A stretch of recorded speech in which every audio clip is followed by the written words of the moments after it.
ওয়ালাইকুম রহমতুল্লাহ।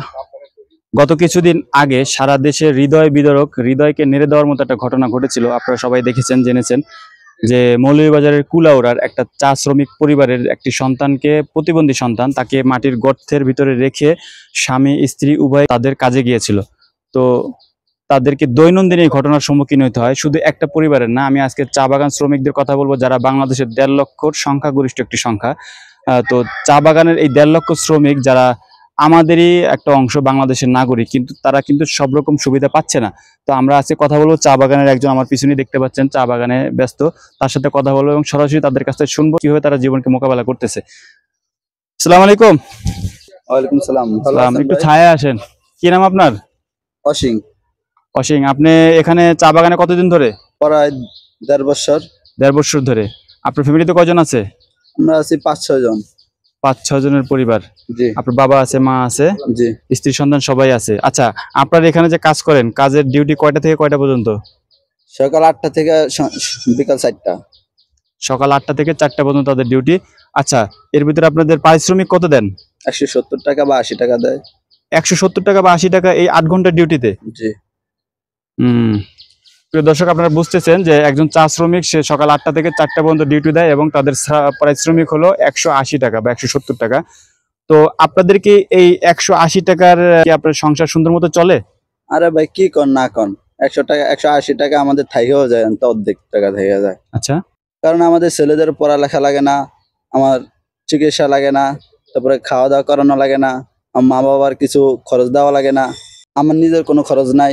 তারপরে আমরা নিজেদের বাসা যে লাগবে সেই বাসাও নাই আমরা। বুঝতে পারছি আপনার অভিমান।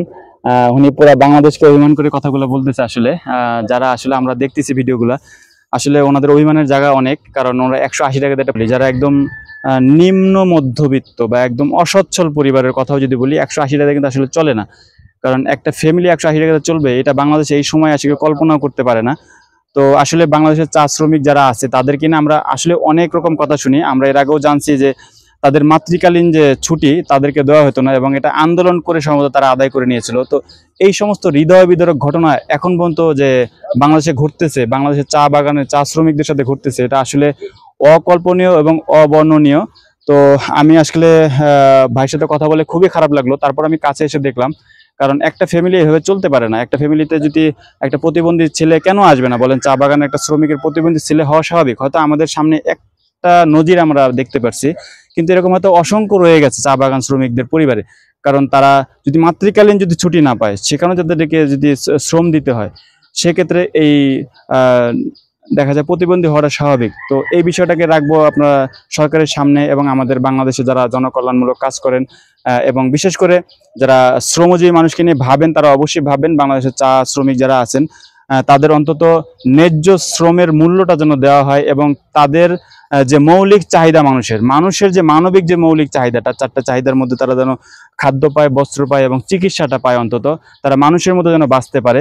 আমরা চাই তারা মানুষ হিসাবে আমাদের সাথে বাঁচুক। কারণ এই চা বাগান একটা নিগৃহীত যে গোষ্ঠী, এটা কিন্তু ইংরেজদের আমলে ছিল, কিন্তু এখন বর্তমান বাংলাদেশ তাদেরকে, তাদের ভিতর থেকে একটা পরিবার যদি, একটা ফ্যামিলি থেকে একটা সন্তান যদি বেড়ে ওঠার, তাদের মেধা বিকাশের সুযোগ যদি চায়, তারা আমাদের কাছ থেকে সেইটুকু পায়। এই দাবি সরকারের কাছে, এই দাবি যারা আমাদের বাংলাদেশের সাধারণ সচেতন নাগরিক আছে তাদের কাছে।